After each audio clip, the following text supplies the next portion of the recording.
Hey guys, and welcome back to this channel. In this video, I'll be showing you guys how you can receive a limited exclusive 2% action with your friend in Heartopia. So it is the Frame the Winter event.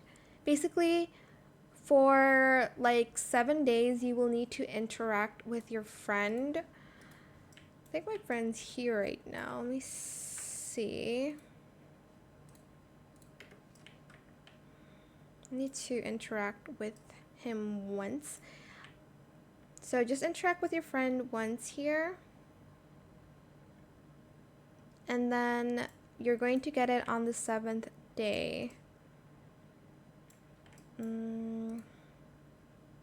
Let's do high five. I'm just gonna wait for him to finish fishing.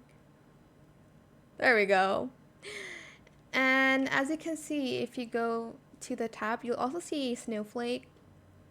But basically, you'll see that you have like 3 snowflakes so far. And yeah, just log in every single day and interact with your friend. So that is it for this video. I hope it was helpful for you guys. Don't forget to like, comment, share, and also subscribe to this channel if you haven't done that already. If you have any more questions about this video, just leave it in the comment section down below. I'll try my best to answer them all for you guys. And if you found this video helpful, please click the thanks button as well. That is it. Thank you so much for watching. Bye!